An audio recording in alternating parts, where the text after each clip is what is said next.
కమల్ని. So ఈ రోజు అయితే మనం ఆదోని దగ్గర ఒక రెగ్యులర్ గా మనకి ఫాలో అయ్యే ఒక రైతు దగ్గరికి అయితే రావడం జరిగింది. సో గతంలో మనకి తుఫాన్ తర్వాత ఎక్కువగా వైరస్ అనేది ఈ ఏరియాలో వ్యాప్తి చెంది ఈ ఏరియా చాలా వరకు కూడా దున్నేసిన పరిస్థితులు అయితే అధికంగా కనిపించినాయి.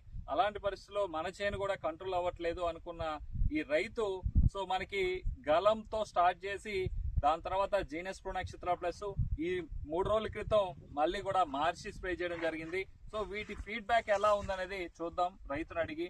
సో నమస్తే అండి. నమస్తే. ఏం పేరు మీ పేరు? చిన్న సార్ నాకు. చిన్న. ఏ ఊరు ఇది? లొడనగిరి సార్. లొడ్డనగిరి. ఎన్ని ఎకరాల మిరప తోట వేశారు? ఎకరా సార్. ఎకరా వేశారు. సో ఏ వెరైటీ ఇది? ఇది deluxe sir, Kohinoor deluxe. Kohinoor deluxe. Okay, ఎంత ఉంది ఇవాళ మార్కెట్ లో ఇది ప్రైస్? 17,000 నుంచి 18,000 వరకు ఉంది సార్. ఓకే, సో ఇది మనం వేసి ఎన్ని రోజులు అవుతుంది తోట వేసి? 80 రోజులు అవుతుంది సార్. దీంట్లో వచ్చిన సమస్యలు ఏంటి?